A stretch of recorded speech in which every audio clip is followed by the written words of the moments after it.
Hallelujah, hallelujah. सबको जय मसीह की। प्रभु सबको आशीष दे और आपका स्वागत है बाइबल स्टडी मिनिस्ट्री में। जिस तरह हम परमेश्वर के वचन से सीख रहे हैं और जिस तरह हमने लास्ट वीडियो में सीखा था कि परमेश्वर का जो वचन है और सृष्टि के साथ इसका क्या तालमेल है, तो हमने सीखा था कि जो वचन है, जो शब्द है, उसके द्वारा हर एक वस्तु को रचा गया है। एक भी वस्तु शब्द के बिना नहीं रची गई है। तो आज फिर हम देखेंगे उस वचन की सामर्थ्य को, उस वचन की ताकत को, कि ऐसा कौन सा वो वचन है कि जिसने पूरी सृष्टि को ही रच दिया, जिसने पूरी सृष्टि को बनाया हो। बाइबल के अनुसार जो परमेश्वर का वचन हमें सिखाता है, उसके अनुसार हम सीखेंगे। आज जो बाइबल का वचन है, बाइबल का जो परमेश्वर है, हमारा प्रभु है, जो हमें सिखाता है और जो हमें शिक्षा देता है, उसी के अनुसार हम विश्वास करते हैं कि प्रभु का जो वचन है वो सत्य है और उस वचन के अनुसार सब कुछ बनाया गया है। तो आइए हम उस वचन की सामर्थ्य को देखते हैं।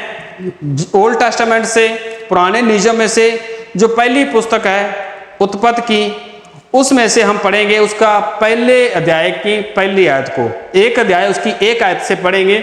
हम देखेंगे कि सृष्टि का वर्णन किस तरीके से किया गया, क्योंकि शब्द का सृष्टि के साथ तालमेल है। आज हम सृष्टि के वर्णन की बात करेंगे कि सृष्टि को किस तरीके से परमेश्वर ने रचा है, किस तरीके से बनाया है। आइए हम सृष्टि के वर्णन की बात करते हैं। तो एक अध्याय की एक आयत में लिखा हुआ है कि आदि में परमेश्वर ने आकाश और पृथ्वी की सृष्टि की। आदि में परमेश्वर ने आकाश और पृथ्वी की सृष्टि की। दो बातें, आकाश और पृथ्वी, ये दोनों को परमेश्वर ने आदि में बनाया था। और पृथ्वी पूरी बेडौल थी, सुनसान थी, और उसमें परमेश्वर का जो आत्मा था जल के ऊपर मंडराता था। और जब परमेश्वर ने देखा कि ये अंधियारा जो है इसको अलग करते हैं, उजाले को और अंधियारे को परमेश्वर ने जब अलग किया तो उसने उजाले को दिन कहा और अंधियारे को रात कहा। इस प्रकार हम वचन के अनुसार देखते हैं कि परमेश्वर ने पहले दिन की सृष्टि की। दिन और रात का नाम दे के उसने पहले दिन की सृष्टि की है।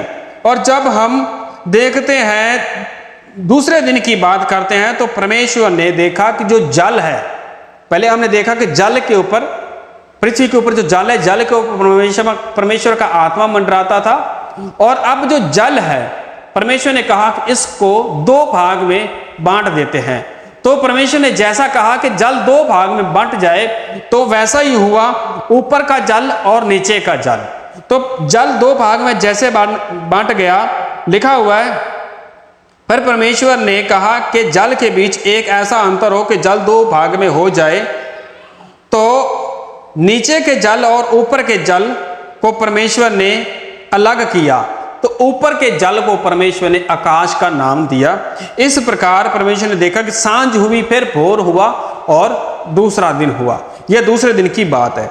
और जब हम देखते हैं आगे नेक्स्ट तीसरे दिन की बात, तो परमेश्वर ने कहा कि आकाश के नीचे जल एक स्थान में इकट्ठा हो जाए और कुछ सूखी भूमि दिखाई दे।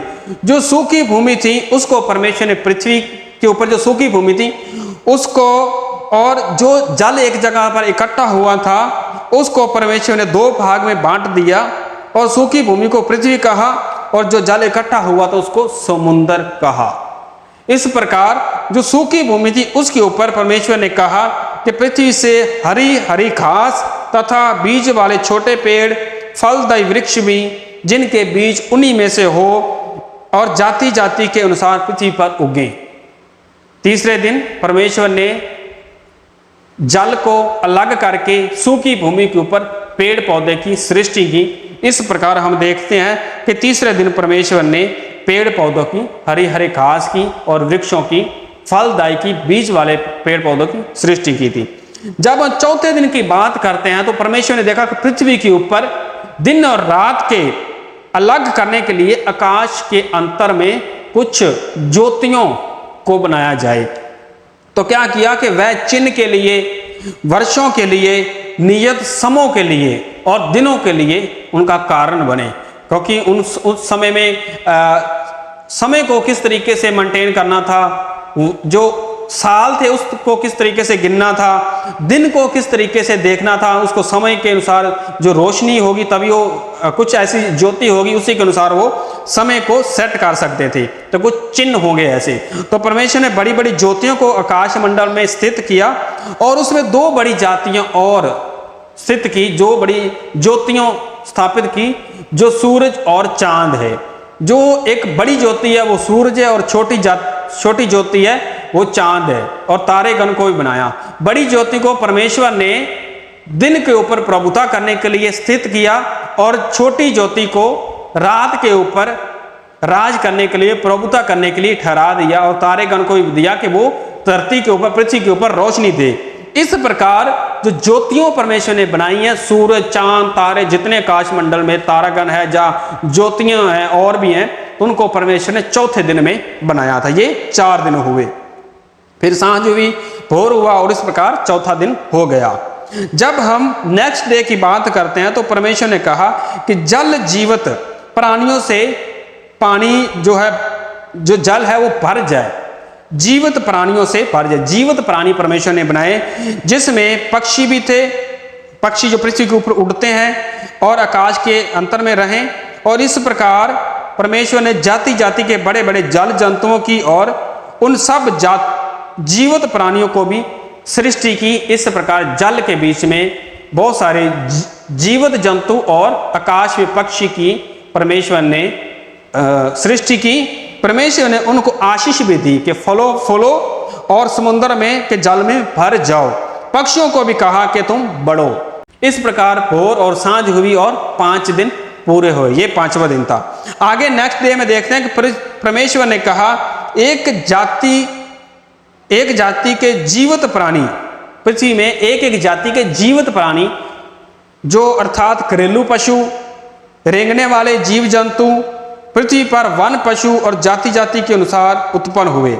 ये सब वैसे ही थे जो परमेश्वर ने कहा कि जीव जंतु जो घरेलुओं के लिए, घर के लिए, और जीव जंतुओं के लिए, जंगलों के लिए, ऐसे परमेश्वर ने जीव जंतुओं की सृष्टि की, पशुओं की सृष्टि की। जाति जाति के अनुसार घरेलू पशु भी हुए, भूमि पर रेंगने वाले जीव जंतुओं को बनाया, कीड़े मकोड़ों को भी बनाया, और परमेश्वर ने देखा कि ये अच्छा है।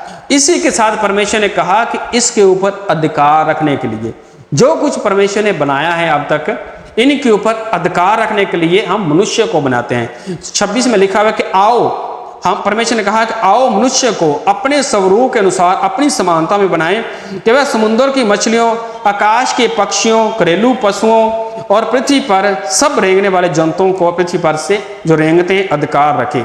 इसके बाद परमेश्वर ने मनुष्य को भी बनाया कि उनके ऊपर अधिकार रखे।